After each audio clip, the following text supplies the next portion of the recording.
kapit nitong Pasko, nagbibigay ng aginaldo. Yan ang buhat ng Pasko, ang tao ay nagbibigay ng aginaldo.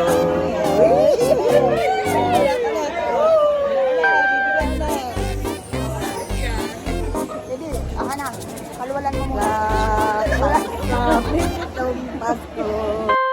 Pagkatapos po niyan mga bossing ko, dito po tayo mga bossing ko sa tilapia na mga buhay pa mga bossing. Yan, pili po tayo mga bossing ko. Ito lang po mga bossing ko, hindi pa awat. Itong binibilan namin mga bossing ko. Lagay po siya ng lagay ng tilapia mga bossing. Mayang akala mo tayo'y magtitinda mga bossing.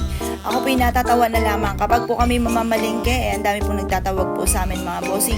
Dahil good for 1 week, medyo madami-dami po. Pero syempre, kailangan ang mga piliin natin ay mga fresh mga bossing ko ng tilapia. Kagaya po niya nagpapaltukan pa. Iteterno naman po natin yan mga bossing ko sa may upo na sinabawan mga bossing ko. At yan, masarap po yan. Or kaya isasyado po natin or ipiprito po natin mga bossing. Yan, ganyan po tayo mamalengke mga bossing ko. Ako mismo ang namimili mga bossing ko kasi para sigurado na talagang fresh na fresh mga bossing at makatawad. Dahil kami ay nagutom mga bossing ko, ayan, tawa ng tawa si Shaira dahil napagtripan namin, kinantahan po namin ito ng happy birthday. Pero totoo, wala naman talagang may birthday mga bossing. Natripan lang namin na mag food trip matapos naming mamalengke mga bossing. Ito naman pa mga bossing ko, ang suki namin sa gulayan, itong mag-asawang ito na napakababait mga bossing. Fresh na fresh ang kanilang gulay mga bossing. Ayan pa mga bossing ko, tingnan nyo pa mga bossing ko ang kanilang carrots na napakalinis mga bossing. Ito naman si Suki na manok po ang tinda. Nakapitbahay po namin, hindi niya alam ay binibidyohan ko siya. Pero syempre, hindi na natin nadamay ang kanya pong face mga bossing, baka magalit sa atin mga bossing yan. Yan, pag ganyan lang mga bossing ko ng pasada. Yan, bili na po kayo mga suki.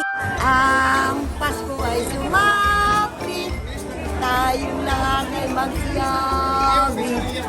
Ang magagandang hilig. Uto naman ako, inuuto mo naman ako anak. Hindi ko natapos. Sayang. Aba, ayan. Magkano na po kayo? Apa.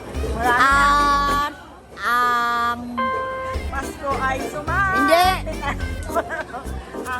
Ang Pasko ay sumapit. Hindi. Iba yun. Ito pa mga bossing ko ang ating bagong produkto na napakaganda mga bossing ko.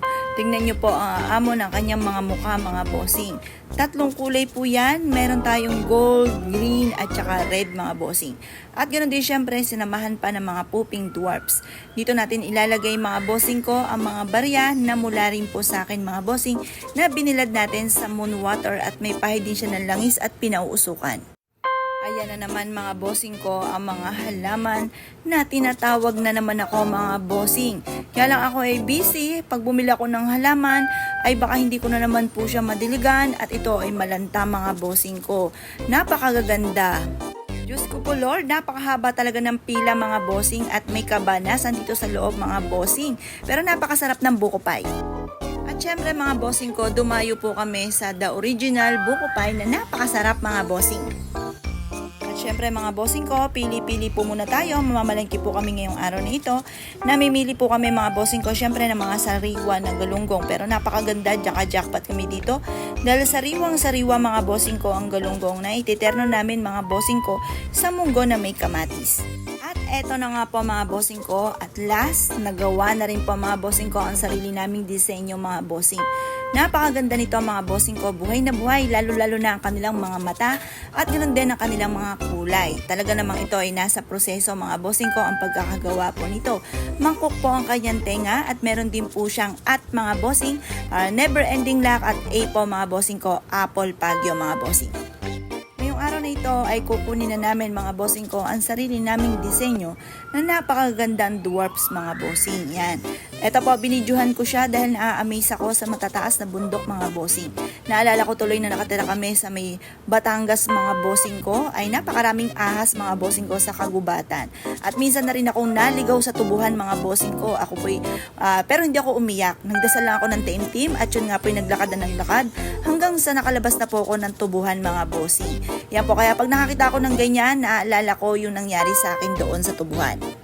Ngayong araw na ito ay kukunin na namin mga bossing ko ang sarili naming disenyo na napakagandang dwarfs mga bossing. Yan.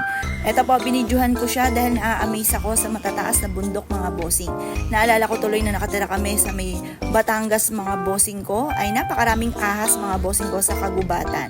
At minsan na rin akong naligaw sa tubuhan mga bossing ko. Ako po'y, pero hindi ako umiyak. Nagdasal lang ako ng taimtim at yun nga po'y naglakad na naglakad hanggang sa nakalabas na po ako ng tubuhan mga bossing. Yan po, kaya pag nakakita ko ng ganyan, naalala ko yung nangyari sa akin doon sa tubuhan. Nako, tunay naman mga bossing ko na nakakatakot ang kaganapang ito mga bossing ko. Kaya sobrang traffic mga bossing, may pupuntahan po sana kami. Naabutan namin ang ganitong kaganapan mga bossing. Kaya talagang dapat ay mag-iingat at mag-uukol ka muna ng panalangin bago umalis ng inyong puntahanan mga bossing. Ay talaga namang nakakasakit ng dibdib kapag nakakita ka ng mga ganitong eksena mga bossing. Ayan po mga bossing, nag-cause po yan ng napakahabang traffic mga bossing. Ayan po mga boss. Nako, tunay naman mga bossing ko na nakakatakot ang kaganapang ito mga bossing ko. Kaya sobrang traffic mga bossing, may pupuntahan po sana kami. Naabutan namin ang ganitong kaganapan mga bossing. Kaya talagang dapat ay mag-iingat at mag-uukol ka muna ng panalangin bago umalis ng inyong puntahanan mga bossing. Ay talaga namang nakakasakit ng dibdib kapag nakakita ka ng mga ganitong eksena mga bossing. Ayan po mga bossing, nag-cause po yan ng napakahabang traffic mga bossing. Ayan po mga boss.